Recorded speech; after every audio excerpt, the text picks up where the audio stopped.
the walk that I'm blessed. See the love of God in my flex, I'm so blessed. 20K just on my chain, say less. I text every day to get dressed, so blessed. Being through the storm and the rain, still blessed. Had a couple heartaches and pain, still blessed. Handle the pressure from fame, still blessed. God called my name, so blessed. Yes, sir, I'm blessed, don't play boy, cause I got it mad. Taylor made just for this fit, I'm gonna get the slack. I'm the man, good hearted shorty with me up and down. All right. Welcome back to another episode of the Cobain Report. I am Rocc Cobain. This is Caesar. And Hello, everybody. T is not here again. But life be life in there. We're here to support one another. It's 2026. That's what it is. It's 2026. 2026. It's a Caesar. How's life? Caesar's life is amazing.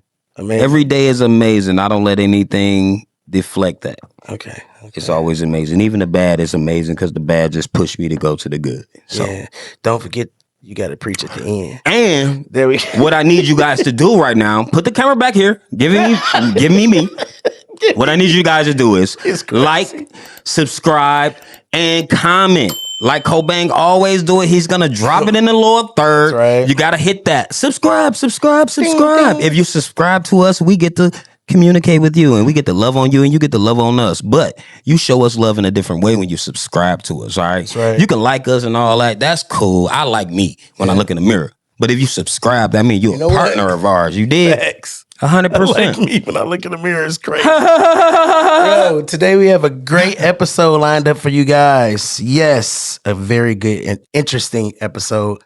I'm going to jump right into it. I'm going to get right to the intro so we can get to it. Today's guest didn't just build a business. She followed a calling. She's a woman of faith, a wife, a first lady, and a Detroit entrepreneur who understands that purpose doesn't come without pressure. As the wife of Pastor Brandon Johnson, she walks alongside ministry leadership, not seeking the pulpit, but standing firmly in purpose, service, and also always supporting him. Beyond the church walls, she committed to ownership, access, and excellence. Her vision extends into media, storytelling, and creating spaces for voices that are often overlooked. NYSE Media Studios wasn't built by accident. It was built on belief in God, belief in community, and belief that Detroit deserves a professional platform that reflects its brilliance. Ding! Look at me, I'm here. This is what it looks like when faith actually meets action, when obedience turns into opportunity. Please welcome to the Cobain Report, the founder and the owner of NYSE Media Studios, Miss Nyheshia Johnson. Woo! What's up, First Lady? I know I can't heat. I'm gonna put it right in the front. And I knew you were ready. Put it right in the front. Make sure you copyright that. Yeah. See, I had to get myself together for that one because I said so. Outside of all these things right here, right? She's also the lady who you always hear me say, boss lady, boss lady, boss lady. So she's a part of the show that y'all just don't know about. She keeps us rolling, keeps us running, and we are very appreciative for her. In this in the season when we needed her.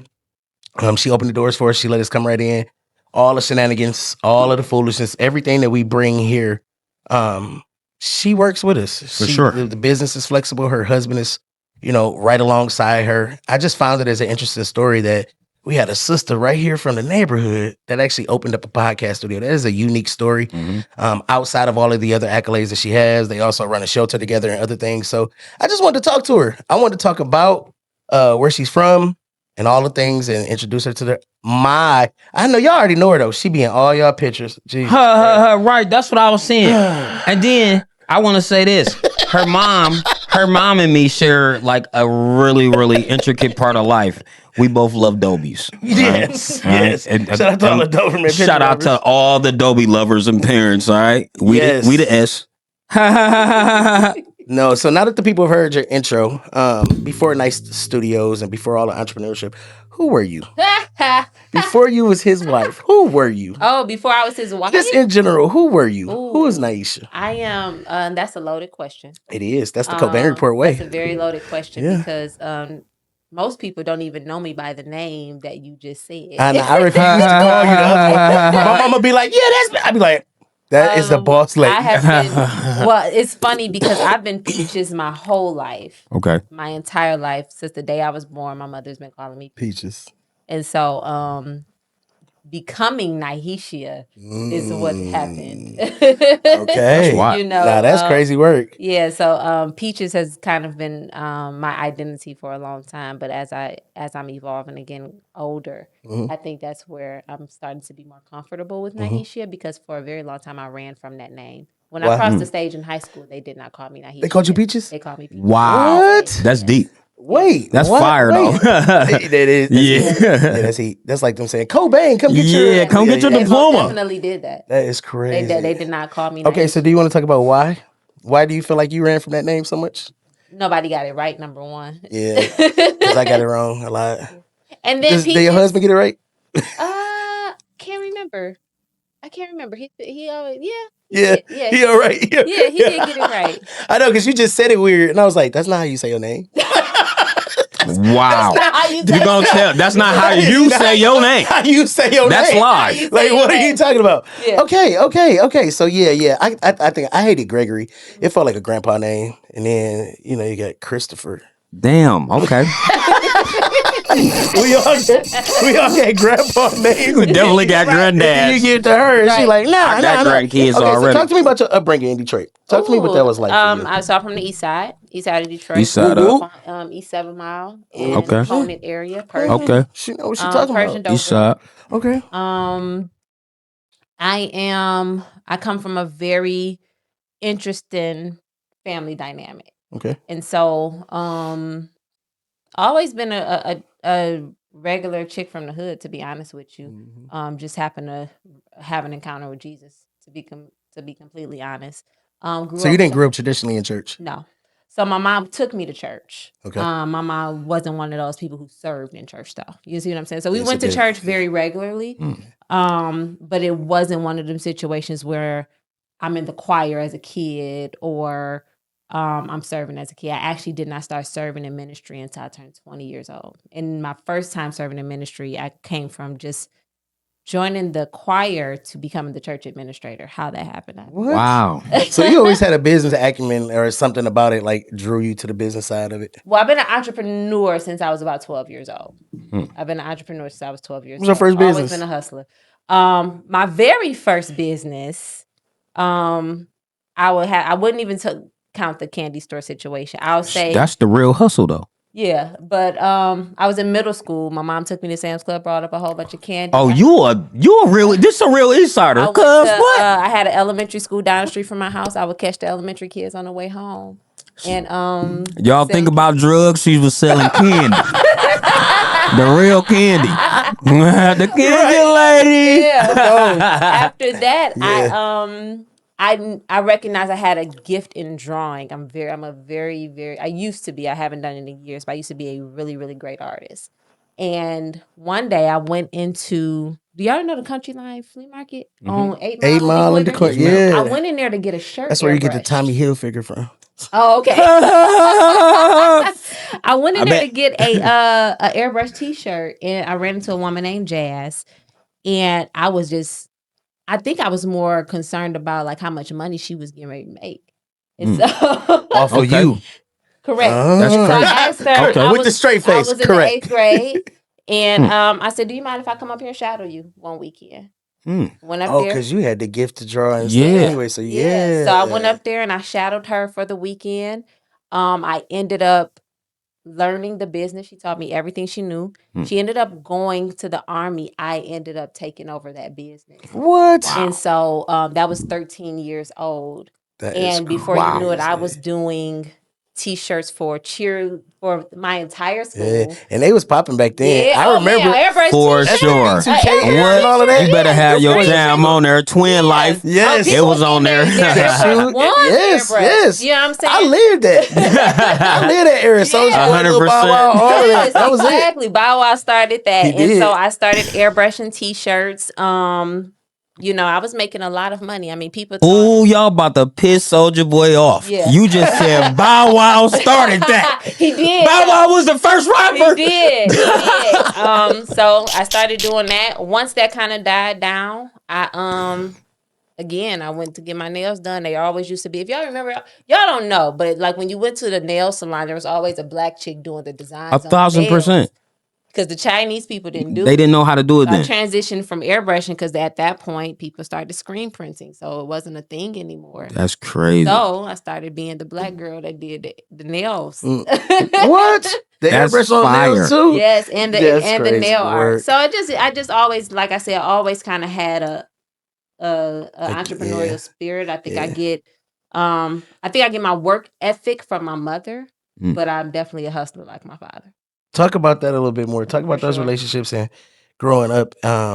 Just East Side. 7 Mile Coney. Yeah, You're a real hustler already, right? So you're getting the gift of gab, and you're saying that you're learning these things. How are you learning these things along the way? What do you mean? Like, what is some of the things that you feel like that you are learning to survive in skills in Detroit? I'll say at that point in time.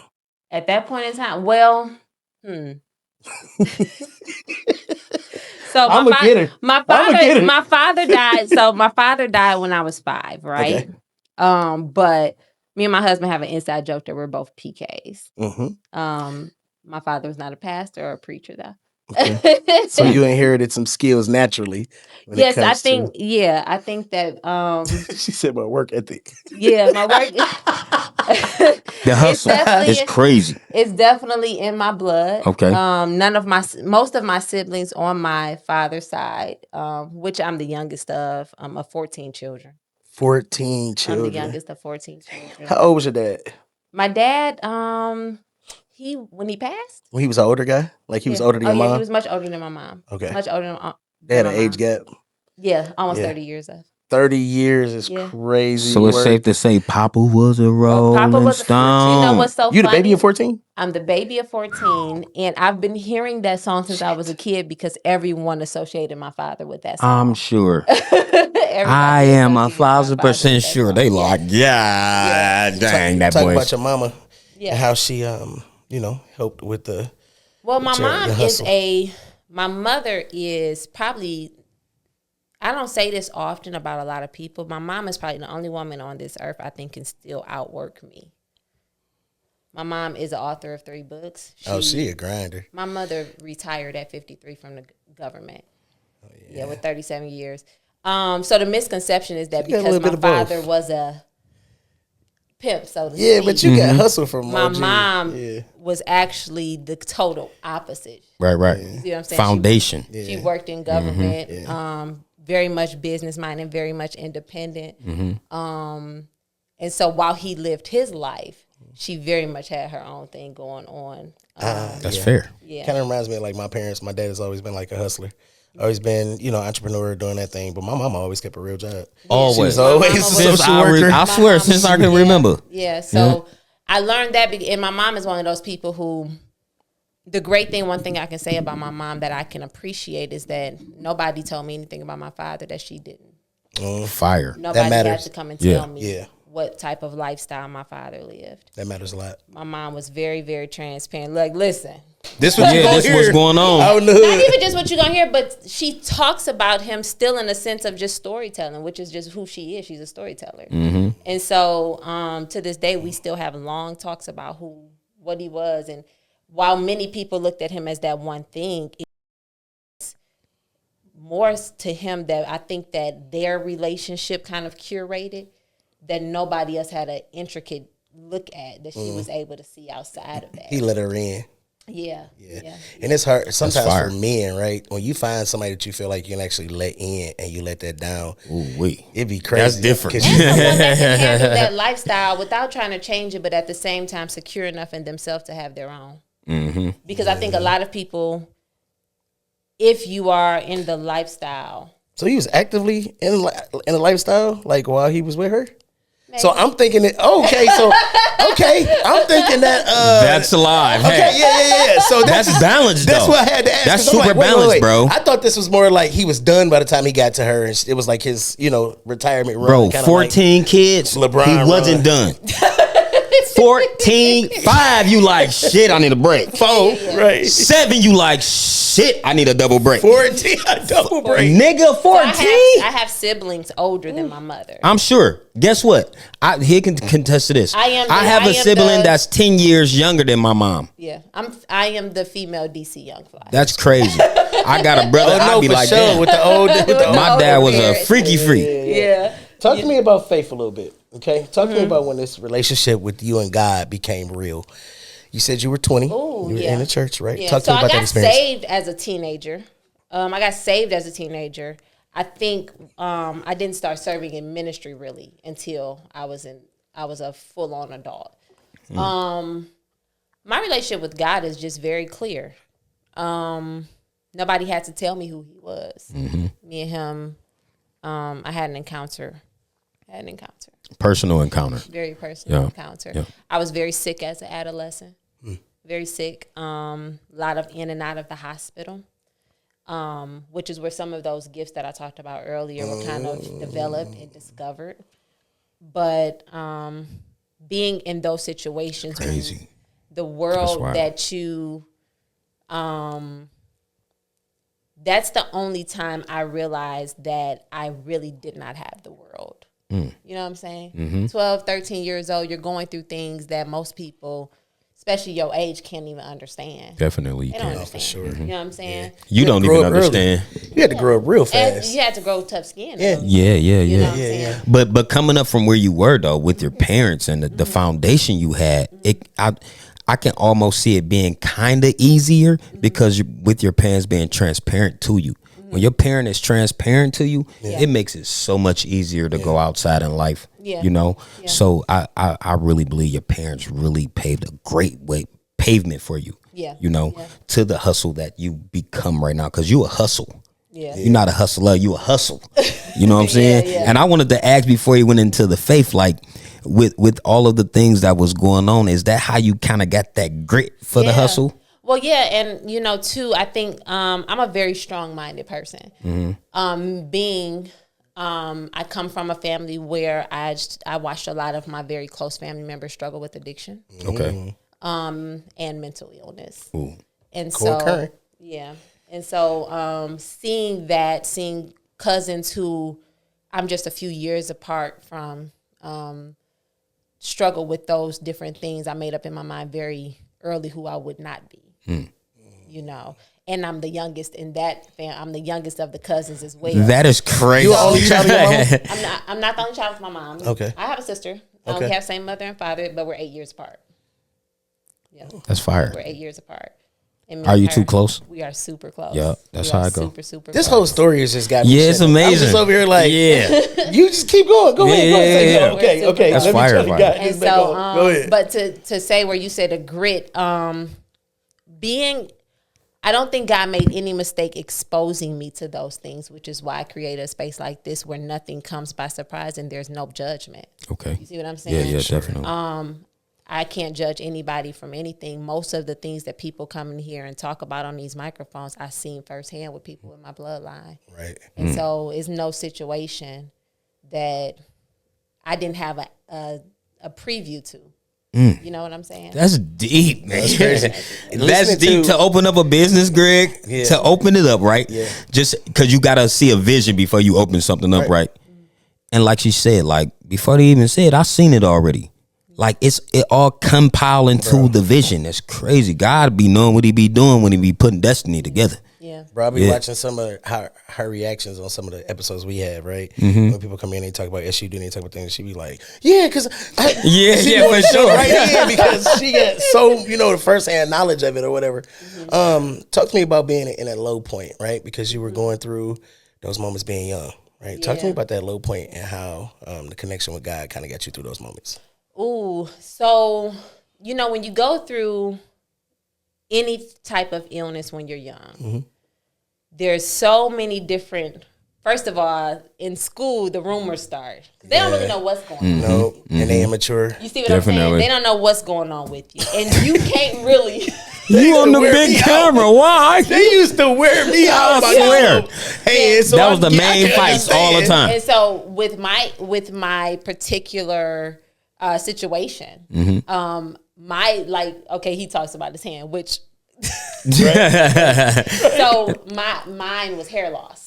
I dealt with hair loss as a young person. And as a girl, that's heartbreaking. So my whole adolescence, I was known as the chick that wore the scarf. How is it so much water up there? I wore a scarf all the time. Peaches, he got a head full of water up there. I know this, but I was gonna say Is it wet? It is like water. I gotta hush up, hush up. Okay, that took me by surprise. My anointing is in my oil. I see the anointing is dripping off of me right now. His cup is literally full. Overflowing. Yes, for touch the hem of his garments. Shando. All right, sorry. So you was the lady in school that wore scarves, right? So I dealt with a lot of bullies. You couldn't hide yours like I could. I could put mine in my pocket. Okay. Oh, yeah. So I wore a scarf. I dealt with some things or whatever. And I never really felt the need to explain to people what was going on with me. So I kind of let the rumors do whatever they wanted to do. I would go in the bathroom and see rumors about me in the bathroom stall. And you were how old going through this? 13, 14 years old. So you done had this effing mentality since 13 to 14 years old, 100%. That's crazy to have to learn that early. Yeah. I mean, so this is what I'll say, right? So growing up, right, everybody can see Peaches is not ugly, okay? Let's just get that elephant out the room. Peaches ain't ugly. Her husband right here, we love him, he love her. It's all good, right? So she's not ugly. But to grow up, right, and usually they have what they call that pretty girl privilege kind of vibe, right? But for you to have to kind of be like, all right, F y'all then. Y'all ain't effing with me, y'all ain't rocking with me, F it then, right? Because I had the type of attitude was this is going to sound so crazy. I'm sick and I'm still doing better than y'all. Because God gave you provision at a young age. Peaches, you look at this, look at it different. Look at it different. The whole time you've been talking, I've been looking at this thing so different, right? So we know how God creates everything, right? Like, and if you really paying attention and you walked in these rooms and seeing this stuff on mirrors, but did you really see the God in you? You couldn't even see yourself. All you seeing what was written on the wall. That's so crazy. Since you were a child, God has been writing you on the wall without you seeing you in the mirror until right now so you can see you. That's amazing. Yeah. That's crazy, huh? Yeah.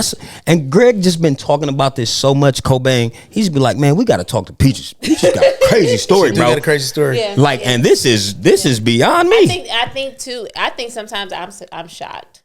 I'm really shocked. I'm definitely shocked at the place that I am. I did not. I said I was not going to say this on camera, but I just turned 35. Okay. 30. Remember you said last. 30. We're going to mute it. I just turned 35. But when I think about it, at 12 or 13 years old, 35 was not in the books. You see what I'm saying? Mm-hmm. I don't have any. If I be completely honest, no one. I have 14 cousins. My mom is the only out of 7 children. She's the only person who's retired from her job and the only person who has not struggled with mental illness or some sort of addiction. So I only have her of everyone else. I still have a lot of family members who are struggling right now. It's a lot serious. of people struggling. I know we were talking about it one day. I was like, "Hey, I ain't did this." And so you was like, "Don't discredit that. That is good." There's people that wish they could go 5 hours. Yeah, like, for real. I just one of my aunts, my mother's sister, who we have been looking for 8 years. I think I shared this with you. We found her last year, overdosed. You know what I'm saying? So you tell me, I have family members that's not far. That's just a generation over who are and they missed you because it wasn't meant for you. Yeah. God had other plans for you. Well, I always say being the youngest is you're in the greatest position. You only have to look up. So you only that's why he crazy. That's his problem. You only get to look up. There is no grounds. There is nobody. Yeah. There's no ground. It ain't no ground. Yeah. It's only up. Yeah. My salute is we are the clouds. Yeah. So if we are gonna rain on them, we gonna piss on them. That is him for sure. For sure. Being the youngest is a blessing in disguise because you only have the mistakes in front of you to learn from. 100%. You see what I'm saying? For You don't. sure. I didn't have to make a lot of the mistakes. Unfortunately, a lot of those mistakes and things happened for me to be able to see and learn from. So I don't, being the youngest. That's I got perfect. a real good Cobain Report question. During that period, do you think that you, I won't say we're angry at God, but maybe disillusioned with God for a little bit for making or allowing you to go through certain things so young? Which part? Being young? Being young and having to go through that. Mm-mm. No. Nope. I found him in those moments. For real. I found him in those moments. She built different. Rick. That's what I said, bro. That's why she couldn't see it. She couldn't see what was really. She couldn't see all the rumors that was written, bro. It wasn't meant for her to see it that way. The thing she was saying was, "You're an amazing person. You are built for success. You are this. You are the positives in it. I swear that's what God made you see. He changed everything. Like that's why you're so amazing right now. That's how God led us to you. In our crazy time, He led us to you. To you. I think. Well, I'll be honest with you. And this may sound. This isn't rehearsed, so I don't know how this is going to come out. Being introduced to the enemy first made it very easy to find God.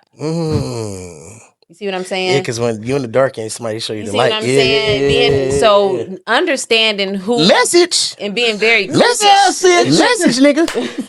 Being very clear about who the enemy is. Yeah. I never doubted that. Oh, I know God got a reason for this. Oh yeah. Even at that age. For sure. Even at that age, like, okay, bet. Now look at your life all these years later, how many people you're a blessing and have touched. We often talk about how many episodes. We always laugh about how many episodes been recorded here because that's one of the mantras. We done did 25,000 episodes. And we be like, yeah, and this my friend, you gonna watch her podcast. Yeah, tell her what you did. Yeah. All right, so I want to move. Okay, so I could stick here all day long because this part right here, I know it's so good. It's so good, right? We can stay right there all day.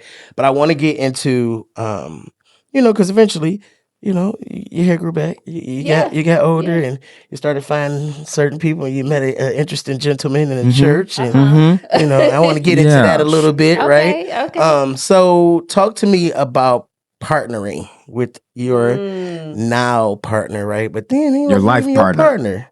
He wasn't even. But talk to me about it's her life partner. Oh, talk to me about where you met my boy, the pastor. My boy. The pastor.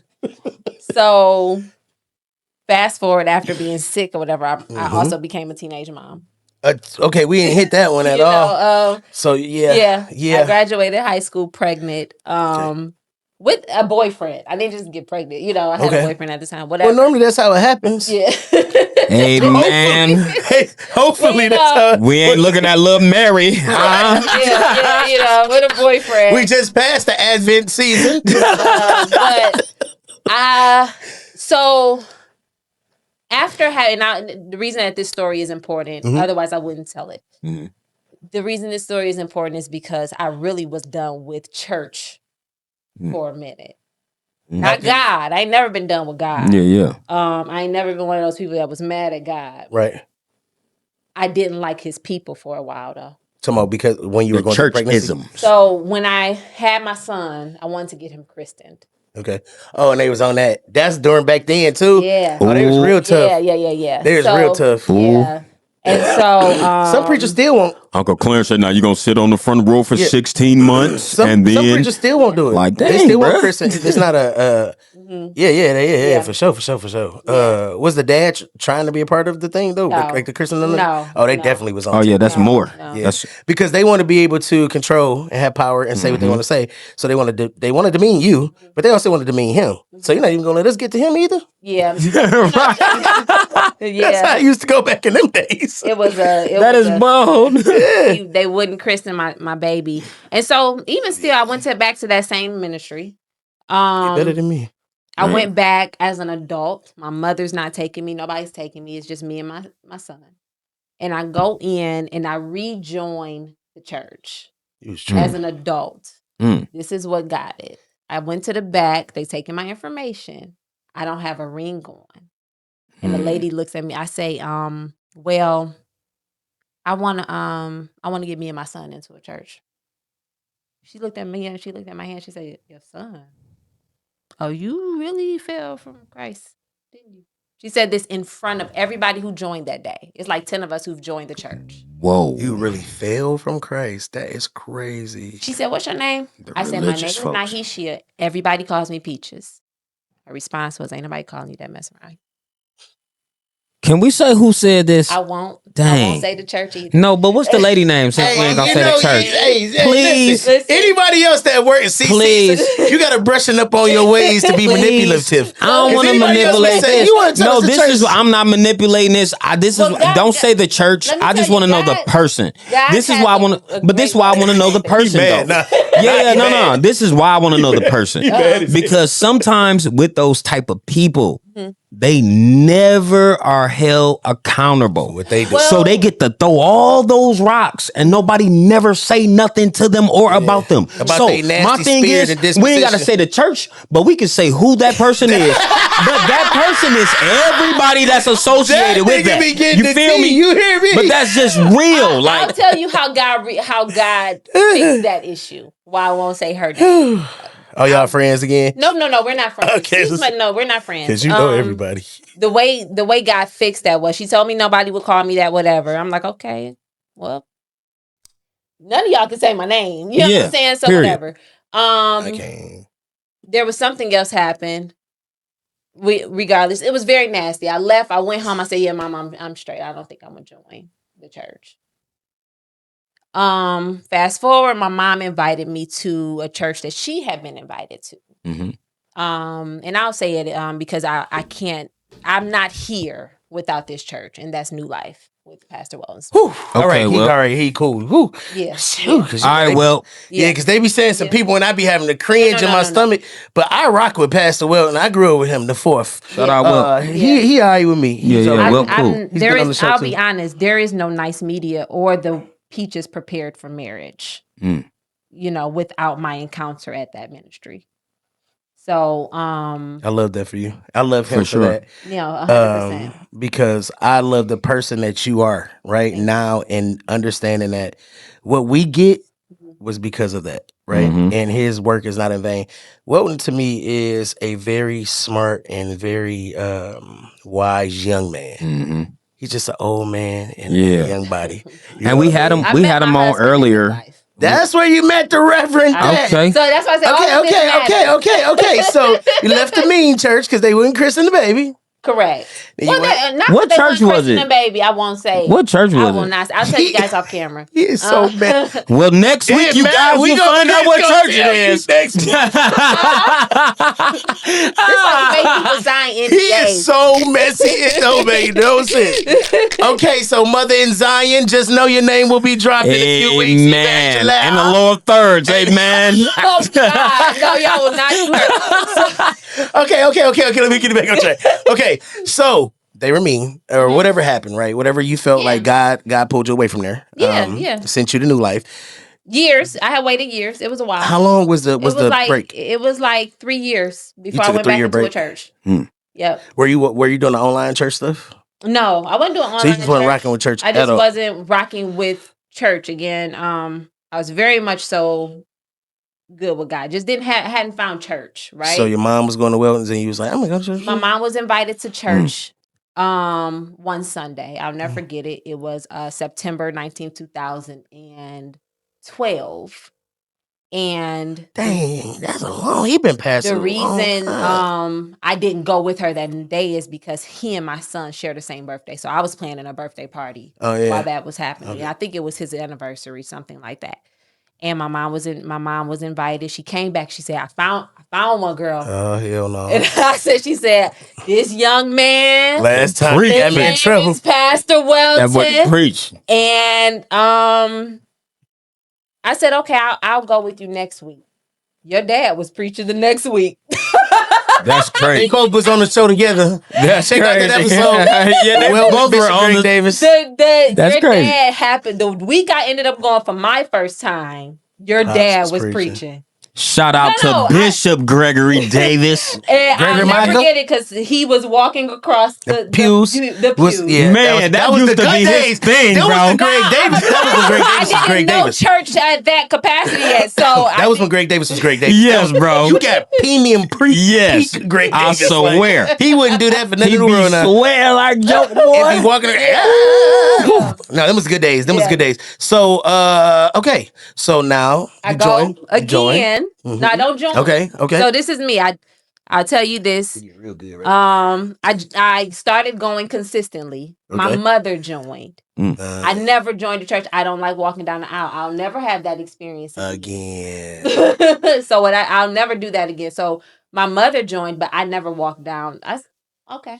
I never joined the church traditionally. What I did was I just started showing up to new members class. So you know what though? So for me, it was similar experience. I was born into my granddad's church, right? I was whatever into my dad's. It wasn't until I was an adult and went back when he opened up Celebration Church that I actually finally walked down somebody's aisle to join the church. And it was just so happened to be his. But it felt good because I had control over where I say that I want to go hear the word. Yeah. So even though it just so happened to be him, right? The power in that. So I can imagine the other way when that has been taken from you and you feel like that the moment that's supposed to make you feel whole and good is now one of the most destructive memories when it comes to Yes. Christianity. Yes. That is a tough thing to do. Yes. I know we laugh and joke about a lot of stuff, but church people will hurt your little heart. Yeah. And they will hang you out to dry. And they go home and eat their food and you sitting there ready to just give up on the Crash Lord. out. Yeah. You know what I mean? And you know they gonna be there next week because they ain't got nowhere else to go. Yeah. They ain't got nothing else. Church, the only place you can go from a GED to a master's, a doctor's degree in 2 weeks. Reverend C. In a week. in a 7-day course on University of Facebook. Hey, them church people do be some theology. Listen. They be like hold on, But Doc. you ask them to spell. You look at the Greek. They can't spell nothing. They can't but spell Habakkuk, okay? They cannot spell. Hey, nigga how to they can't even spell Hey, like nigga. Ask These the nigga how to spell some peace arms, okay? they like nigga. Like Ask the nigga how to spell Second know what? Chronicles. They like Corinthians. All right, let me get this back. Corinthians. We will cook church. Okay. All right. So eventually you start going to new membership class. And then I joined. Let me okay. tell you what did it. Okay. Of course, he was not teaching new members class. We had Right. another gentleman who was teaching, and he came down. He said, You not on my road. peaches. "Who is you?" Because I never joined. And I said, Who is you? Everybody, you just in a That's new so member Detroit. class like So Detroit. because at that time, I Who is you? know New Life has grown so much, but Yeah, at for that sure. time, it was still a very one family. of those Yeah. ministries. Yes. Yeah. And so I said, I went into immediate defense mode. I said, my name is Nyheshia. Right. A lot of people call me Peaches, but I know you're not going to call me that. He said, what's your first name? I ain't calling you that. I ain't calling you What'd you say your name? You want me to call you? Okay, peaches. That is crazy Yeah, work. yeah. And so from that point forward, I joined. Shortly after, I was literally I think I was in the offering line on a Wednesday. And one of the administrators was getting ready to leave and move out of town. Mm. And he was like, "You still working that job?" I said, "I hate it." I was working downtown. I said, "I hate it. It's too many hours for me." I got a 3-year-old son at that point. Mhm. He said, I think I got a job for you." Welton said this. Not me. Not me. Welton said this. See, Now, this is Welton. Okay, good. Yes. Good. You ain't got no job for me, Doc. Right. I don't do think church you know for- who I am. I don't be doing church church. though, nigga. I don't You ain't think about to you do know, that. I ain't- Yeah, I'm not really about this church life. Nah, You know what I'm nah. saying? For real. Now, administratively, Yeah. considering my background, Right. I don't have a problem administrating. Right. Mm-hmm. But church, But usually the best church administrators are the ones who don't mess with church niggas. But Well, they do, and listen. That's not real, only do though. they are more literally for the assets side of church. They come in, offering, do whatever, and they ain't hanging. They in the new part. Yeah, you Right, always waiting see on them doing the money time. That's it. That's kind of it. Some of the most. Yeah, I mean, they're real not talk. really because church people will try to get over on you though. They play the heartstrings and they do the whole. Well, the Bible said we supposed, but bro, you not doing the work. Yeah. Faith of mustard seed, but you got to also do work. Faith without works is dead. Yeah. Work is dead. I think with that job, dead faith. Yeah. Again, consider you never know why God is orchestrating things. Mm-hmm. I already don't care being the one who's not liked. Right. You know what I'm saying? Facts. So we started at 12 or 13. yeah, you know what I'm saying? So I'm past Right. trying to be liked by your people. Yeah. You know what I'm saying in a sense. But I ended up getting the job. I'm working with him. And I'll be honest with you, that's probably where I understood church on the other side of what most people go to church for. Oh yeah, for sure. So a lot of people, especially if you're not saved and you going to church for all the hoopla, I'm not moved by that. But at that point in my life, Pageantry. I'm here because I know God for real. So how about this? Yeah. Because I know God for real. Yeah. Nothing happening within these four walls can take me from that. Right. I like that. So anything that I may or may not witness because of human error is not going to take me from, I came in with a relationship with God. Right. And I ain't going to let that be. And it don't rise and fall. Yeah. Period. You know Can't let I'm anything saying? impede that for sure. Yeah. I think, too, right? And also, not being liked in the church is one of the things that I think drives people away from church, right? So if you have that little thing, people don't like me in church, and I don't give. You made people not like you at church. When I say I don't give hoot nanny. You made all the Jesus' people name. not like you at church, Greg. But it also You beat up all the church people, so they don't like you. That was see. I don't. You remember. beat up all the preachers, so the church people don't like. I get it now. Like me if you beat up my preacher, Me I and wouldn't Serge like was your just talking ass about either. this today. Me and my Like that nigga cousin kicked my pastor's ass. Listen, me and my cousin was just talking about this before I got here. He was like, "Bro, he was like, you done stored away a lot out your memory." And I was like, "I've done the work." Selective amnesia. Yes, he do. But I think it's more to protect my mental health of where I am now. So sometimes I will, like, people around me, they be like, "You remember you was in?" I'm like, "Yeah, but nigga, anything before 2014, I don't remember, because that's when I moved to Lansing." So anything before that, it's like it's stored in the data drive. Like bits and pieces come out when people bring it to surface, but that's not what's right on top, right? Yeah. So like, but church niggas not liking me. That doesn't impede my relationship. I'm one of the most.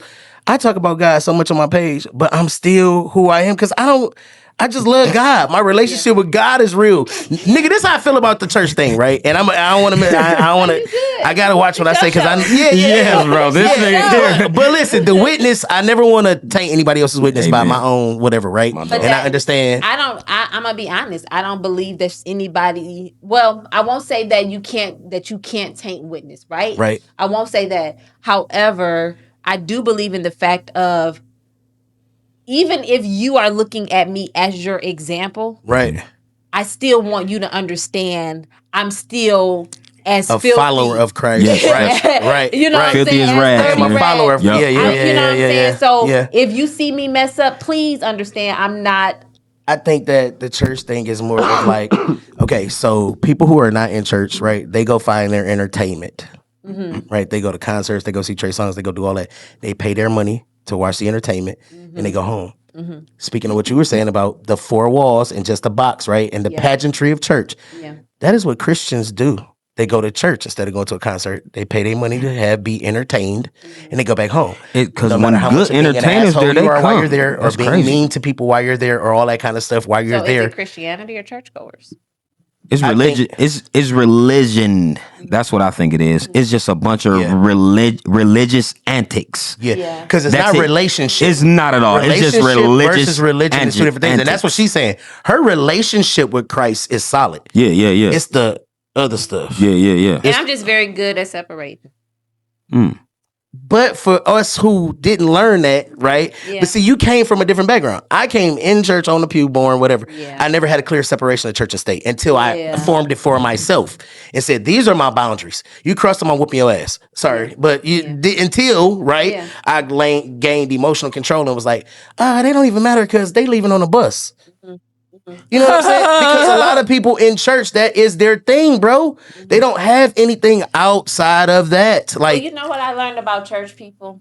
going back to kind of even what you said. And then we're gonna get back into my story about Brandon because I'm sorry because it's good. I'm get my husband. No, we go. Right. And we still got to get into the entrepreneurial. This is good. I knew this was gonna be long. Like you said, church is the only place where you can go from basically nothing A GED to a doctor. to a doctor. Well, it's also the same thing with position. Yeah. Yes. What you need to understand. So again, me knowing the other side of life. Yeah. Knowing big dogs. Yeah, for sure. On the other side. Yeah. I was raised around them. We have no choice but to be around these people. Like, Trotter, all these niggas, that's my uncles, but these are legends, right? But I grew up, so it's like, I feel what y'all saying, but y'all little niggas. Yeah. Like, compared to what I grew up in Bishop Moore, like, hey, PJ, like, these is my people. Right. So what I'm saying is, them still Christians. She talking about my side. Oh, she know them niggas. Yeah. So when you, my mom always say, knowing both sides. 6, 7. You see what I'm saying?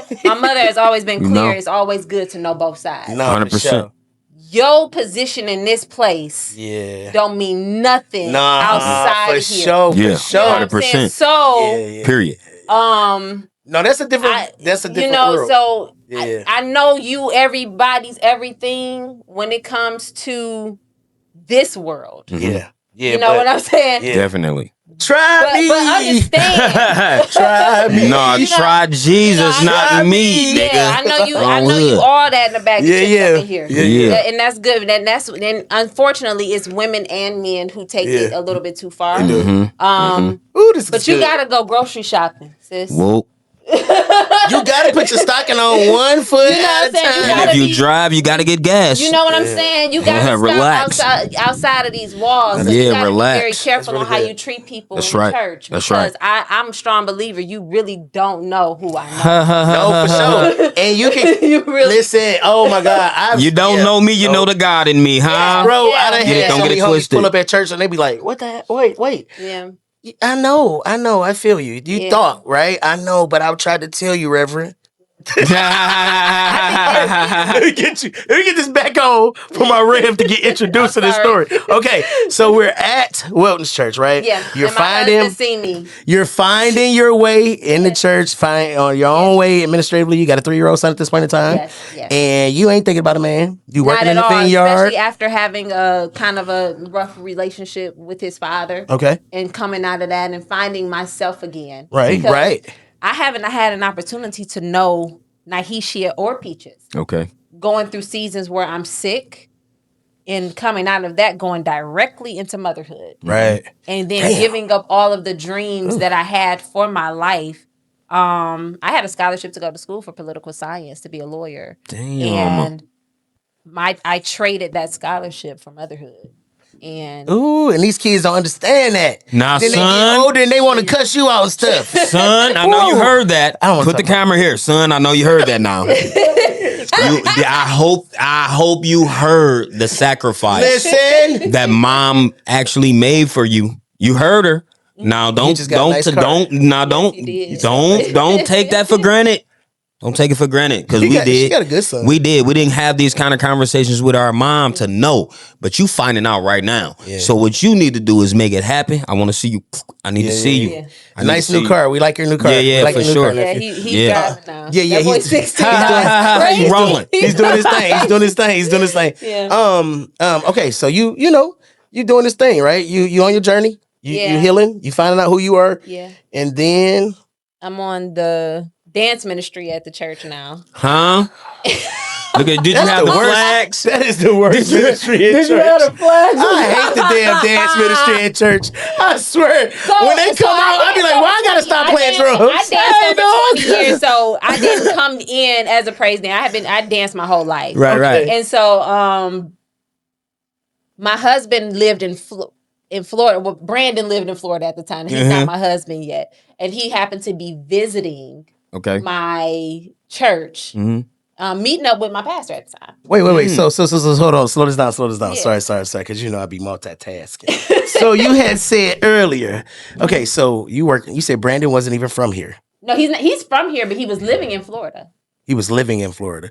School or something like that at that point in time? Yeah, he was in school. He was going to FAM. Okay. If he was here, he would say all of the extra stuff that's supposed to go with well, you that. know, if they check out the other, if they check out the other episode that we did here, you know what I'm saying? We had him on if they want to be, you know, he so was nosy. on. Yeah, he was on. He was on. Yeah, Okay. yeah. So Rev was up here visiting. Yes. And he had never seen you before at the church. Never had Now seen he me went to that church, right? No, he wasn't no. He wasn't He's a member. PK. So he's visiting. He's bringing so basically he had his dad's church is here. Okay. But he's bringing his Florida pastor up to meet Brandon. Oh. To meet Pastor Welton. Got you. And I guess saw me in passing. Deep. And he happened to ask Pastor He did about me. Oh my God! Wow. Hey, that's crazy work. He asked. That's the work of the Lord. Yes, bro. That's when you are a man that knows what you want. But that goes back to that song that Chandler and them made. What's that? This what happens when you wait. She said she waited 3 years. Yeah. And then she got back into it. And then this what God had happens a when blessing you waiting on wait. it. Oh, yeah. Hey, bro. but I said that. Hey, you know what's It's funny? Though? I crazy. just was talking about that with them earlier. When you go through those seasons of separation, Yeah. God be working stuff out for you already. And You just have gotta. no idea You have no how it's idea what's working in your favor. dog. In your Period. favor. It's the same thing. So you sat out for 3 years, came back, and you said he asked the Rev about you, and He Rev was did. messy and told you he asked about you. No, he wasn't. So here's the other thing. Now I'll tell He you tried this. you well. When you get in church and you are out of church, you want to get in everything. So I'm on the Period. choir, the dance team, and the SWAT team all at once. I don't even sing. So while I was in the choir, Back You there, was up there just, like, and Jesus I well. have no clue. I have no Jesus business. well. got the nerve to be coming to choir rehearsal. I have no always tell, like, business in He the got choir. the nerve to be at choir rehearsal. That's I have crazy. no business in the choir. My choir director Uh-huh. happens to be the praise and worship leader at Who's Brandon's the dance director? church. His name is Dwayne. He's the Brother praise and Dwayne. worship leader at Second Ed. Okay. I know Okay. Dwayne. Yeah. Yeah, we know Dwayne. And Yeah. so he says, hey, so Brandon tells him too. Yeah. Hey, it's a girl in the choir. He's smart. He know what he doing. But Dwayne It's my guy. Putting it together. Hey, a man gonna find what he want and go after it now. But Dwayne had already told me about a young man who he thought would be good for me. And my exact words to him was, if it's not appropriate for ministry, I'm straight. Whoa. I'm like, I'm That's good. deep. I That's said, if it's good. not, I said, at this point where That I'm don't at work right for me. now, it's about me and this little one. Mm-hmm. It's Jesus. It's me, Jesus, and And this my little son. one right That's now. right. That's right. So my exact words for him was, I said, if it's not appropriate for ministry, I'm good. Hmm. What I did do was I said, I think he ended up telling me that he even talked to my pastor first, and that was kind of important. To Brandon told you that? me. himself? Once we ended up getting in contact. Okay, so we still ain't there though. Yeah, Yeah, we still yeah, ain't there. yeah. So they let y'all know, and you And said so what I okay. said was, go ahead and give him my number. He talked to me Okay. for about a week. Oh, you played it real, I said, go ahead and give Yeah. him my Played it number. right. real professionally. When he texted me, and my response to him was like, listen, you seem like a nice guy. So you did see him though in passing. You seem like You a did. nice guy. You did. but- Okay, so I knew okay. who he was So let's not because move. of Okay, I know we got another show at, but listen. I got to hold on now. Yeah, this is you too good. You not This about is to too just good. steamroll. Like Yeah, that. not at all. Okay, so bruh dropped the bruh said what he said. Yeah. You had to see him in passing to and see who he was. So at what point did you just was like, okay, he all right. I'm like, okay, Let's go get some Starbucks. Like Now. when did the flesh kick in? Yeah. And you said he fine or It he never- cute or whatever. So this is the thing. I was very serious about that. Uh-huh. About the I ministry thing. legitimately was not looking. I believe that. That was legit. But at some point, So when he gave me his number, when he texted me, I texted him back. I said, hey, you like a nice guy. I started off, I got a kid. facts. That's I how don't you supposed to do it, yeah, though. You know, I have a Yeah. kid. He's young. Which I'm not, means I ain't got a whole lot of time and not all the even I stuff don't that got a whole goes. lot of time. I don't have time be to play. clear about if I'm somebody you want to pursue. Yeah. Like, you know what I'm saying? Like, you definitely. know, at this time, we're 21, 'Cause he ain't got 22 no years kid. old. Yeah. I know he doesn't have any children. I've already heard he's a pastor's kid. I am not. Into This I'm ain't not that. This, Not. you know, I'm not that. And so I already know I don't fit the profile of what people probably expect you to bring home. Mm-hmm. You see what I'm so saying? you felt like you wasn't up to kind I of a know. little bit. I know I'm not. My husband, we are total opposites. He comes from a 2-parent household. Both parents are pastors. college graduate. Right. He's in FAMU at the Right. time. I am a chick named Peaches from the east side of 7 Mile with a kid. You know That's what I'm saying? crazy. With no college degree who graduated high school pregnant. I know I don't fit the profile. Excuse Or my what French. your- You are a fucking movie.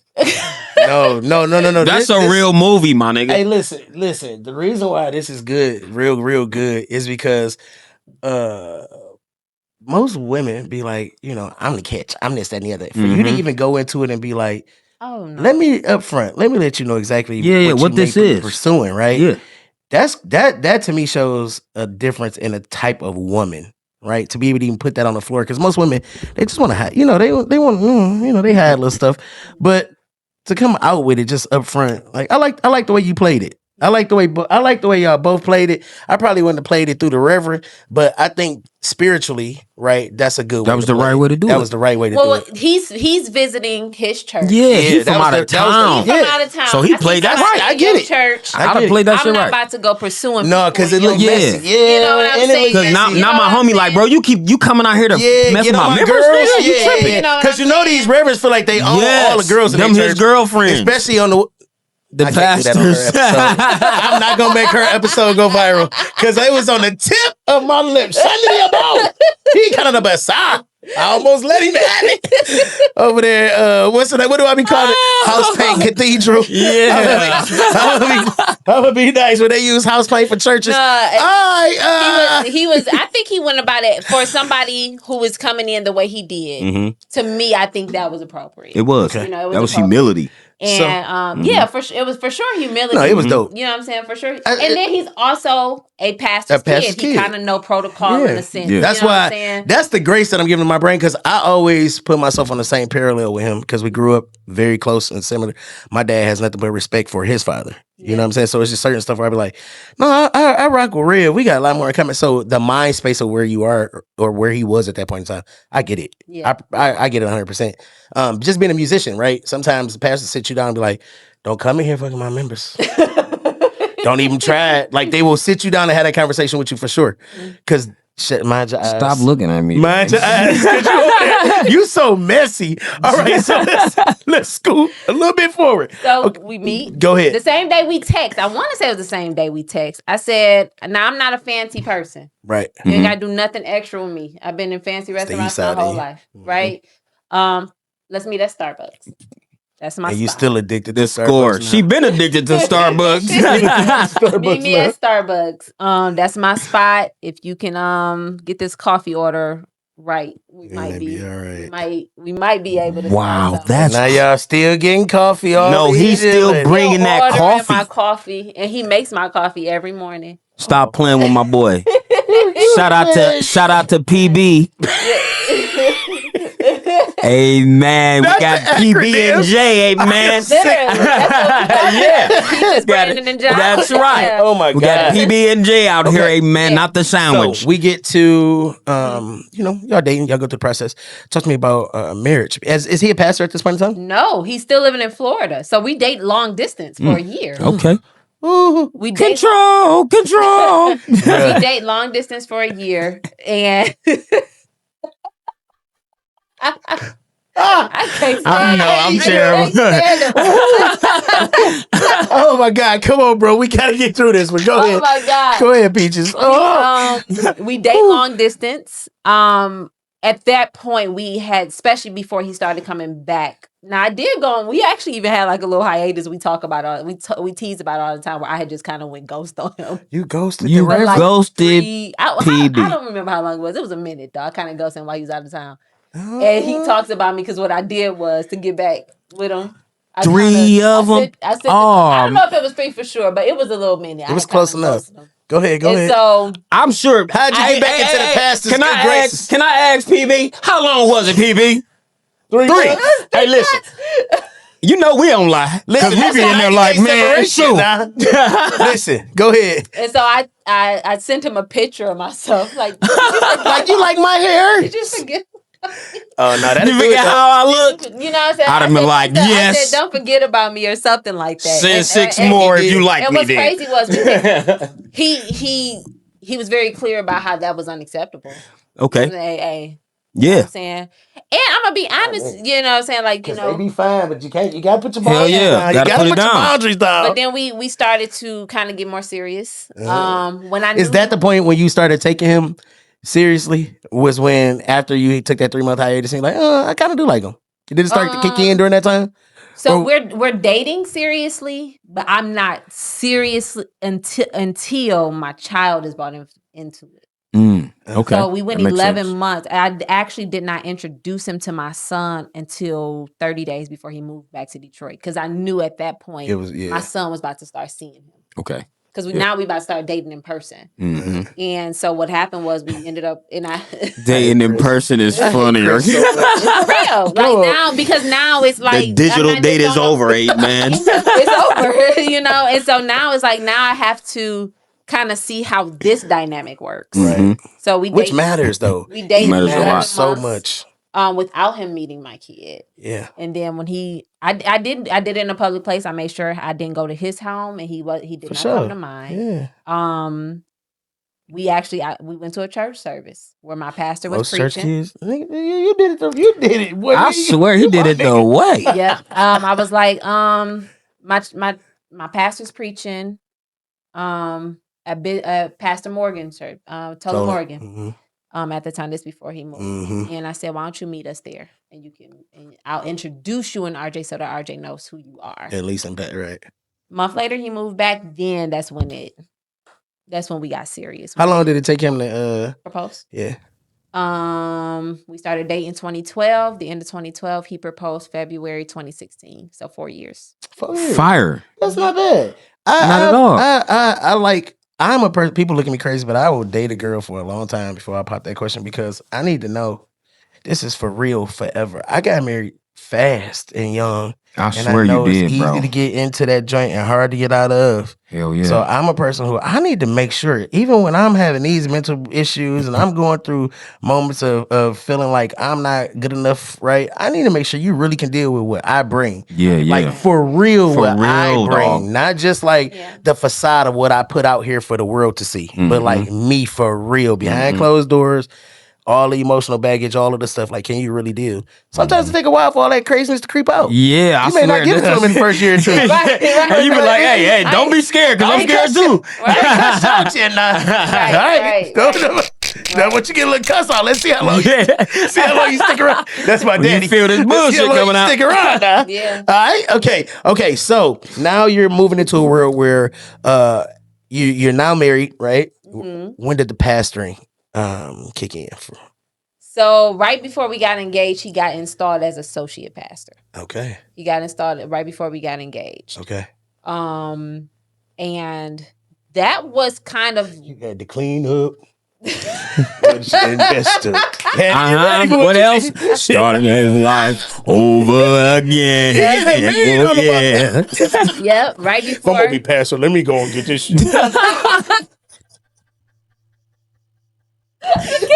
Let me go and clean this up. Yeah. I'm gonna I get love find one and I'm You gonna hear go me? sit down somewhere, brother. Sit on down and preach. Yeah. But at Give me a that time, family. I really hadn't even. I wasn't sure about leaving my church yet. Oh, right. Because Yeah, you actually liked your church. Yeah, I wasn't sure about. I was the administrator, Yeah. and so but some things started happening where it was appropriate at that point where I felt like I could leave, and so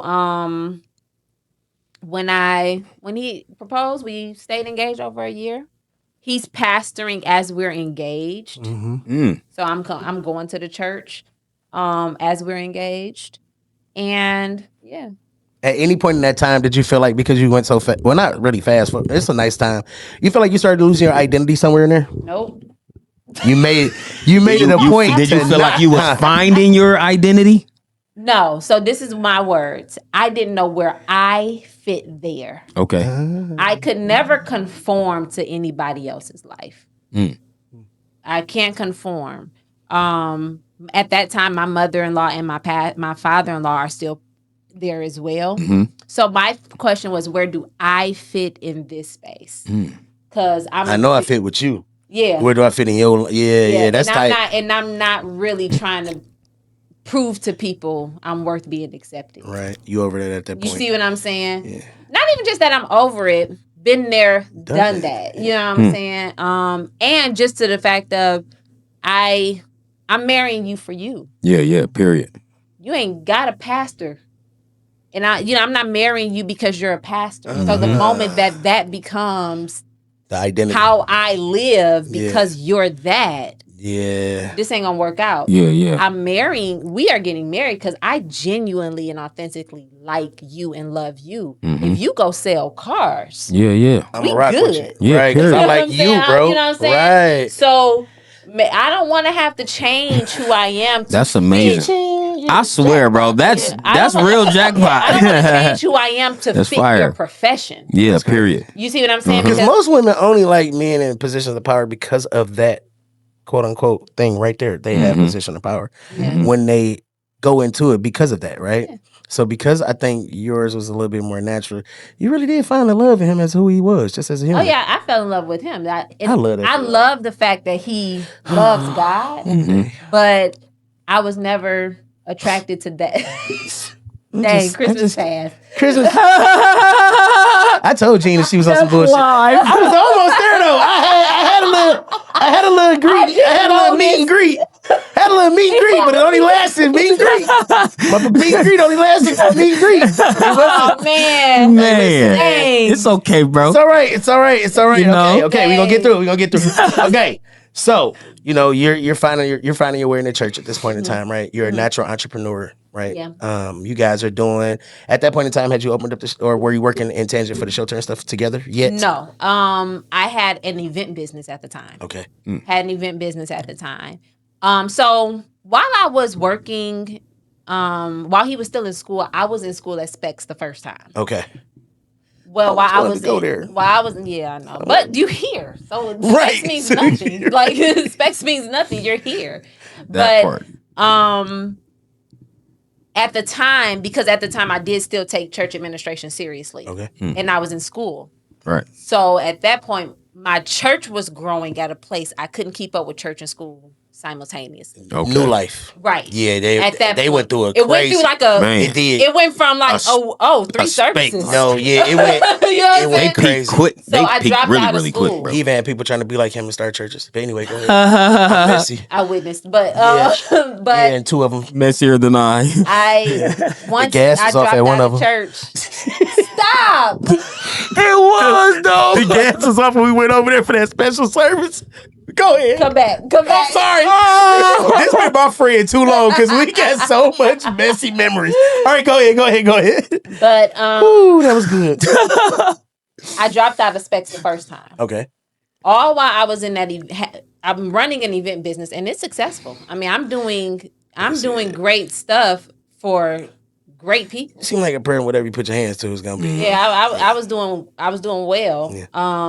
I was even doing like custom velvet invitations for like major people. But I kept saying in the back of my head, I need to go back to Specs. I don't feel accomplished.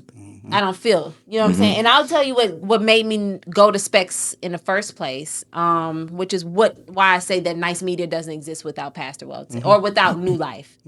I was the church administrator. We were doing church announcements, voiceover with like just graphics. Right. The young lady who was doing it just stopped coming to church one day. Damn. And my pastor came down at the time and said, yeah, so why don't you do something new for announcements? I want you to do it. Because we still got to put announcements out this week.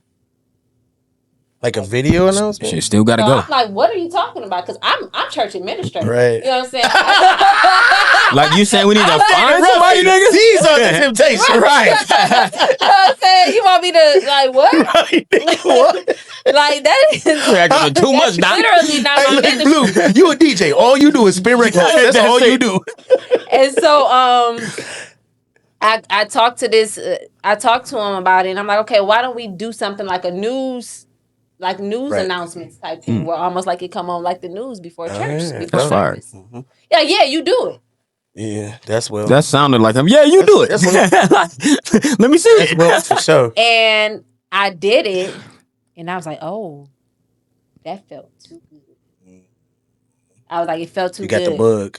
I was like, and then people started seeing it on church services on Sundays, and I had people coming up to me saying, did you go to school for broadcasting? And I said, thank you for putting a name to it. And that's when I went and found Specs Howard. Yeah. I didn't know about Specs Howard. That's you know crazy. What I'm saying? Again, I went to college for Feels political science. Yeah, that's wild. I think that's how it was with us. Yeah, like, once we got the bug, it was like, oh, what's that? I swear, due diligence got started. I didn't know what it was called. I didn't, because sometimes, and this is where I kind of started regretting not having what I think is necessary in the school system in Detroit, is I wasn't introduced to journalism. I probably wouldn't have been on student council for years. Right. Yeah, for you sure. know what I'm saying? To go to school for political real. Science. Yeah. Right. Had I discovered that gift earlier. Right. Which is why church is important, Right. because a lot of people, that's the space where we discover our gifts. Dog. Sometimes Definitely discover and yourself. sometimes it's your leader who sees something in you that you don't even know yet. That's facts. And obedience Unless it's your pastor, Better than your sacrifice. dad, then they see too much in you, and they want you to take the chance. So I'm a garbage man. I'm a janitor. I'm a fuel inspector. The musician. You better be on the drum. I'm the assistant pastor. Turn the eyes down. Yeah, you definitely the sound guy. I swear. As a pastor, son. You can sing a little bit, son. They ain't come. Praise and worship. You gotta do everything. I think for us, our first thing, it was like our first 5 or 6 episodes, right? We was like, okay, it's cool, but it really clicked in once we did our first interview with other people. Man, it was like, oh. When we did our first interview, Feels good. was with feels amazing. Craig Mizell and Genesis. Y'all go check out episode 6. Yeah. When that clicked, oh my God, I looked at them and I was like, this is it. Yeah. I'm like, everything we did before this is fine, but this is it. It feels The good. interview style, it's no coming up with questions and random, just it's direct, it's good, and it's what it is. I felt like you. Yeah. Why the hell I do Why didn't I know it? Why I shouldn't have made no music. We toured we did a whole year worth of work. Yeah. Before we started podcasting, like in our last lap of kind of music. I think my right? boy about to be a pastor. You keep hearing him say before we started podcasting. Yeah, he said Podcasting. he ain't. Y'all we gonna started- be pastor. Like the Craig brothers. Craig brothers shirt. I'm gonna be the big Craig and he gonna be the This little ain't Craig. gonna be Craig Memorial, guys. It's gonna be, we don't know Memorial, but nigga. Do not. Cobain Memorial. I love, Lindsay, we love you. We love you the guys. Craig brothers, We do okay? love you guys You so much. so messy. It I'm don't just make no saying, sense. bro. That's why nobody want to watch the show no more. I love It's everybody. You the problem. You Uncle the problem. Widge, I love you. Weed's coming on the show. I know. All right, yes. all right. I love you, Yeah. Unc. So Yeah. we're into entrepreneurship now. So now, you two yeah. are doing the things, right? So you noticed the space that was needed, Yeah. right? Well, what happened was, I'm in this event business. Again, I dropped out of Specs Howard, but I still feel this need to go Right. back. Right. And I guess I'm gonna be honest with you. I think my husband got tired of me hearing it. That. Yeah. I woke up one morning and there was a check on my nightstand for the balance that I owed Specs Howard, and it was him saying, "Hey, go." Please go back. Yeah, he said, "Go back to school." He said, "My only requirement." He said, "You don't have to work. You don't have to get a job." He said, "I just ask that you finish it this time." He said, "I only ask that you finish it." I took that check. I went. I paid the debt. Because just to let you guys know, It's expensive. when you drop out of school, you still owe You them. still gotta Yeah, pay. especially if it's faster because they reverse that little still fund gotta and they go in pay. your name and you You gotta hear pay the me? remaining balance. You hear But me? even let you fill out another FAFSA. Yeah, That and says so- remaining balance Hey, to man. you, huh? Not the FAFSA. I You. swear. Donald J. Trump. And so I did just that. Uh-huh. I shut the business down. I went back to school. I went perfect attendance. Right. Graduated with the ABCD award. Okay. And I started producing at the Word Network. Your dad's show. It's the second time this nigga done been in this show today. Yes. I'm You sorry, produced my Bishop. dad's show? So I was producing And your mine. dad. But what happened was, and that's just the birth of NYSE Media. I went There we there go. because I just really wanted to be anywhere where there was cameras and microphones. Okay. Right. I'll be honest. Right. That's like when you get that studio bug. You want to be in. Yeah, You ready? Yeah, real talk, Cameras real and talk. microphones. Yeah. And so I think I remember seeing you back then. I came up there At with the Word Javon. with Javon. Yeah. I went up Yeah. there with Javon. I remember seeing you. yeah. Yeah. And he was happened in March. Your dad, Bishop Davis. I'm not gonna say your dad. No, it's good. It's good. On the Greg Davis show, he had flown. There was it was a guest and I think it was like a large choir that came into town. Got flued in. He couldn't interview them in the studio. Mm. We had to use it because at that point they said a global pandemic has been in order. We can't have any studio audiences. Whoa. So we had to literally, that woman and her entire staff and everybody who came with her, I'm sure your dad remembers this, we had to utilize Skype while this woman is in the hotel across the street. Whoa. She's in the hotel right up the street and we can't bring them into the studio because now we have the social distance. And that was my last day at the Word Network. And so I went home and I was like, I'm going to start a podcast. And again, my husband. That's my dog. He the MVP in it today. He all right with me. I had a small space in my basement. I'm like, I'm going to just start a podcast then. I'm clearly not going to be on Channel 2. Yeah. right now. At this point, I'm not about to be the next Oprah. And so I'm going to start this space in my basement. And I went into Lowe's and I bought some of these. These aren't even the ones I bought. They're still in my basement.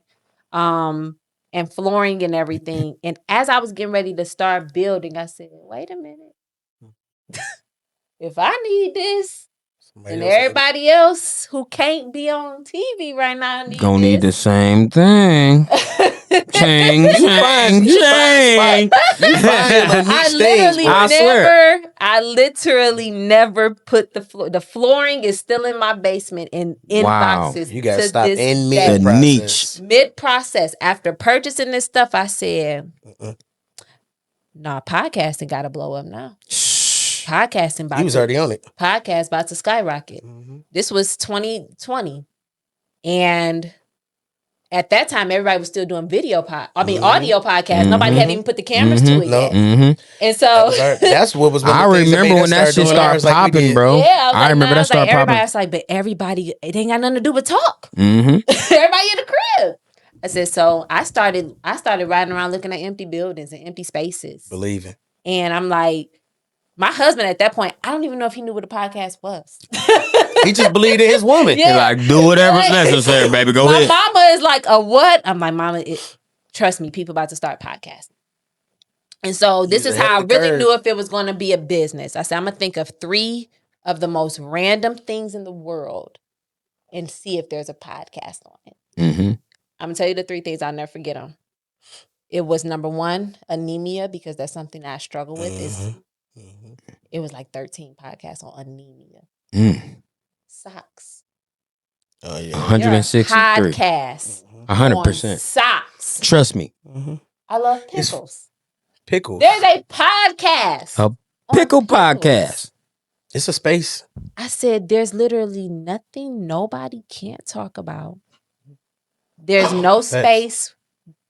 And the FCC can't control it? That's wild. Niggas can talk about whatever they want to talk about. Niggas can talk about pickles? Niggas can talk about pastors?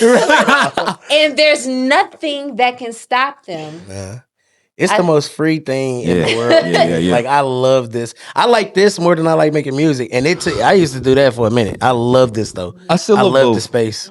I love making music because I like the artsy part of making music, creating, and I like this because it kind of frees my my mental palette, dude. You know, this the most freest I feel like, and the most in connecting with people I've done. Oh yeah, right. Because I've never been a person to let people in. Yeah, I've always been closed off. I don't really rock with people like that. Like, so for me to be able to, because people do want to know you, like, especially. Unfortunately, right, preachers' kids, right, they got this weird figure, thing, so to speak. I mean, they want to know you, and you're like, you don't want to know me, but then you put it out there, and they like, no, we do like you. Yeah. You're okay. You're okay. You're and then they get to know this nigga like, whoa, like, this nigga is a David. Bro, I love him. Pray for this nigga. All right. You ever felt any pressure as being a African American woman in this space of owning your own podcast studio? Yes. Yeah. Yes. You felt a little bit of it? Yeah. Give me an example of it. Give me a little something. I won't even make it black and white. A woman in business. It's different. Yeah. A woman in business. You think they try to play with you? Until they meet him And then they be like, he don't play around. But more so, you're not taken serious until you're taken serious. That's right. You see what I'm saying? Yeah. And like when people like you all who are consistent and they see that the consistency, like, oh, she really got something. Mm-hmm. You see what I'm saying? No, I saw it day one. Yeah, and so people and this is another thing. I've never I don't require friends to support me. That's just not how I operate. Mm-hmm. I'm the kind of person where you can literally. I have friends who are super close to me who's never stepped foot in the studio, and that doesn't bother me. Right. I'm not that friend. I brought a few of them in, yo. Yeah, I'm not that friend that think that people are required to patronize you because of relationships. Right. But the pressure of being a Black woman. First of all, media is just oversaturated with men. It's a men business. If I did beauty, it would be different. Yeah. See what I'm saying? If I did hair and makeup, because that's what they expect. If I did hair and makeup, it would be different. Yeah, definitely. But a woman holding a camera and adjusting audio, you know what I'm saying? You a beast too. You like are a very unique person, and that is why I really probably should have just booked you alone today, because this interview can go so long, because we haven't even talked about a lot of stuff that we. And I'm just sitting over here like, hey, can I get down to that part of it? Yeah, my phone like, no. We can talk about a lot. Okay. Let me wrap this one up. We got to wrap it up.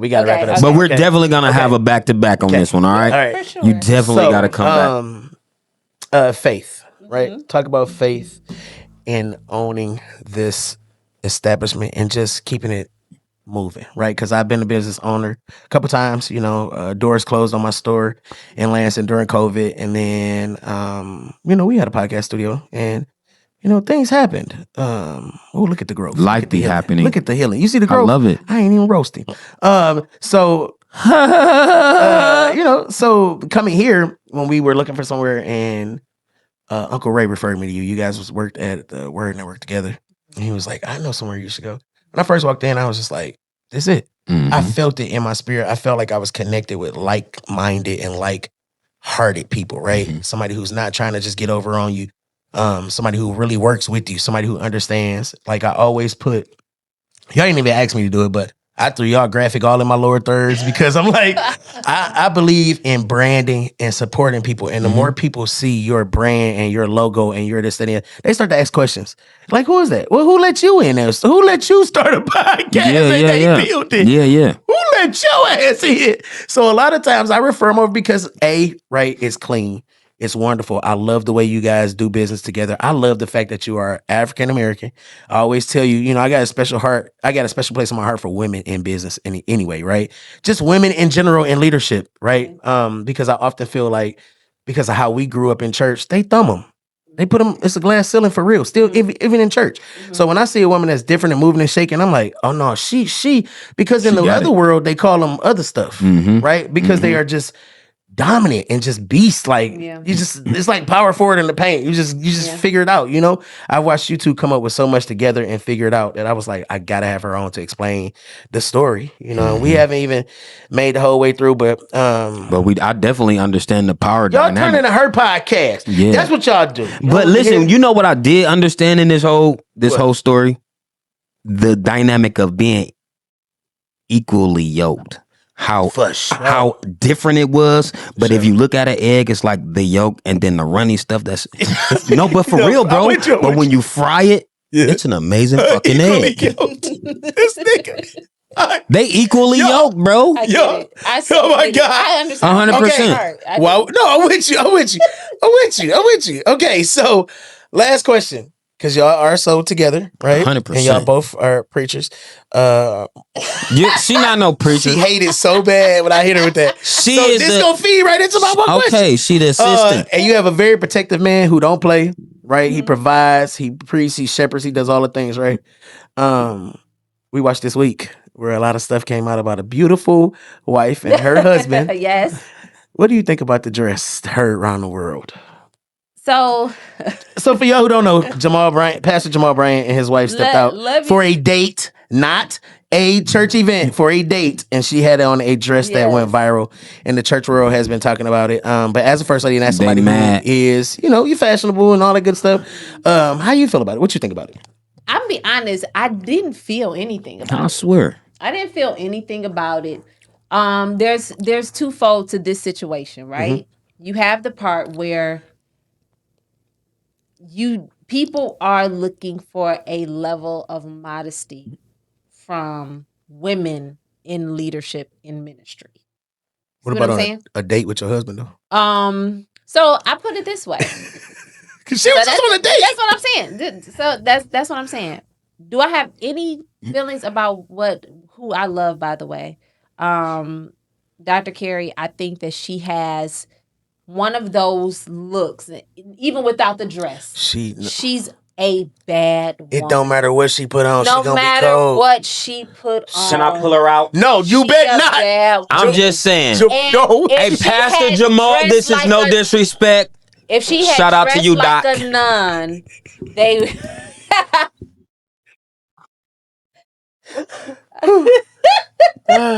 Life be life, and perfect choice. No matter what she placed, what she put on, I think the world is gonna tear her down because, as he said, as long as you're looking like 12 years a slave, they fine you anointed. They rolling. You see what I'm saying? Yeah. It is very hard, and I've dealt with this stigma too because I wear. That's why I asked the question. I wear dresses that my husband look at. Like he like it, right? You know what I'm saying? No, but can I? I wear clothing for my husband. Mom, that's where I wanted to go with that bought too. This damn dress. Because these if he people didn't buy the dress. If I wanted to show up in something, especially on a date. That was it for me. Especially on a date. This ain't church. Why are y'all looking so hard at this woman? As a first lady, I will say this. If you not dressing like that on a date. For your husband. For your husband. He going somewhere else. He gonna find somebody to dress like that. He ain't going nowhere he else. Gonna be bored. You giving him reason to come to you. He gonna be bored. You know what I'm saying? Like Let me tell you something. I don't want no Sally Struthers dress woman. I want my woman with a little spice. Listen, I don't want regular. I don't want regular popcorn. I want caramel popcorn. Huh? Any of your favorite Kojic first lady? Oh my God, you so I can see it now. That's just not. That's heavy. With the jam on there. I'm not. That's just not who you're going to see in me again. Yeah. I'm not conforming to this profession. Mm-hmm. That's real. Now, will I be covered? Yes. Period. But will I make sure that the flesh and the spirit of my husband is satisfied? Absolutely. Yeah, for sure. And so that's just simply what it has to be. And we know men are visual. Mm-hmm. And at the end of the day, I think that a man deserves to have someone on his arm that compliments who he is as a man. Come on. Pastor, for sure. But as a man. Sure. And I think that she compliments who he is as a man. Yeah. And I think that a lot of people are mad that she actually got the audacity to be a bad looking woman. Yeah. And can pray heaven down. And I think she feel like what you felt like at one point in time when you said, I'm not about to let y'all in these four walls make my relationship. Confide me, Yeah, no, that ain't gonna be it. All right, we're gonna wrap this one up because Jesus, I know he ready. I just want to say to the first lady and Jamal Bryan, bro, listen, continue you guys' date nights. If your woman want to go out and the what's that brand, the naked wear? I don't know. Whatever it's called. It's a brand. No. Okay. If she want to hang out in that, nigga, that's your wife. Like, I mean, with if people are talking, continue to let them talk because as long as they're talking, you are doing something right. Honestly. Because where there's one person that's talking bad, there's 10 people that are congratulating. And a lot of people rooting for 1,000% because they like, damn, keep past the mine, so he don't be looking at that woman doing like this in the front row. But this all I'm gonna say. A lot of people are rooting for her. I think that the world tries to tear her down, and only thing I have a problem is they keep validating the haters. They just keep responding to. That's what we can't do. Unfortunately, people know that this is going to become an issue, and we constantly responding to it, I would have showed That up is it. in. I wouldn't have preached about it. You need to be a PR. I'd have just let it go. You need She's a church Jamal. admin. Hey, Jamal Bryant, this is a new PR for you, amen. This nigga. Okay, all right. So I'm gonna say this one last thing, and I'm gonna give everybody their round. Everybody, you gotta remember now. Before Jamal was the pastor, that was Eddie Long Church. So don't nobody need to give a damn really about nothing, because Eddie, that was Eddie Long. Eddie. Eddie too short. That was Eddie tight shirt. Listen, right. Y'all talking about that's Eddie Long Church. I forgot His about members that. don't give a damn. Maybe he had a Jerry curl and a Tyson. And that's the problem. Come on, bruv. I had a problem with that. Eddie for Long sure. Ministry. The Eddie problem Long was that freaky. I have, Freaky long. God rest his soul. Forgive us, God. But the problem that I have is the members and the people of the congregation who get robbed of sound doctrine because he have to address it. Yeah, for Yeah. sure. Now that's that. facts. That's facts. I as Especially on New Year's Eve. Yeah, For sure. exactly. So it's like Sure. that's the only issue I have with it is Yeah. there's too many people coming in with something greater on their mind and heart For sure. for us to take moments like that to address when at the end of the day, some of them people legitimately don't know about the dress situation. Every year we've had to address a preacher Yeah. on New Year's Eve for something like this. Yeah, Like, and so it's like it was last year it was Murphy. Will Murphy. This year is Jamal. Yeah. It seemed like one of these preachers. But I think the that's Jamal going thing more is viral. irrelevant. Yeah. The Jamal thing is totally It irrelevant. is, bro, because he was on a date with his wife. They wasn't in church. No. They wasn't inside the four Shit, just walls like of the that, church. no. They wasn't even associating what they were sure. doing with church. Like, Sure. so how did we associate our date night And it with ain't your the motherfucker, members? Let me right? ask this question. If Sarita Jakes had wore it, wouldn't it go viral? Shit, I don't. I mean, shoot, I don't know. She cold too. Yeah. I don't know You know though, what I'm saying? because I'm not If that invested in it. Yeah. Church. You know, But this is the church's problem. Right. Because we place people in leadership on pedestals Why? and we are looking for them to look like some sort of image Mother of Teresa. perfection. Nah, it's no such And, thing. You know what I'm saying? Some image of perfection, or simply thinking that because you holy, you can't be sexy. Man, Jesus ain't wearing drawers or a suit. he did. He was doing his thing. Jesus was out here free He was out here balling. for no suit. Hey, and God wasn't tripping. He like, I know my son out there dick dangling. Hey, we can't take that witness. We gotta go. I'm sorry. Wait. Okay, First Lady. Wait. Okay, get us, wrap us up. Okay, because you know the Cobain Report will go left. All right. This has been a great interview. Help us, God. Please, thank you for tuning in. Okay, we gonna give everybody around. Let them know where to find you and let them know all the good stuff you're working on and where we can find the NYSE Media sponsorship and all the good stuff. Okay. Yes. So my good. personal Instagram is just my first name, Nyheshia, Nyheshia. No, nothing extra, just my first name.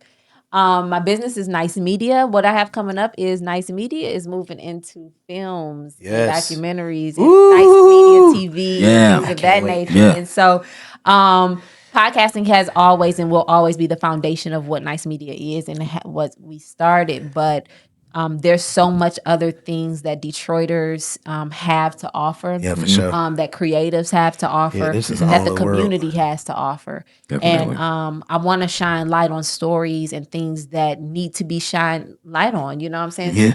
Henceforth, situations like the Dr. Carey situation or whatever, Yeah. we see so many pastors. I'm so sick of pastors going viral for the wrong reason. Mm-hmm. Right.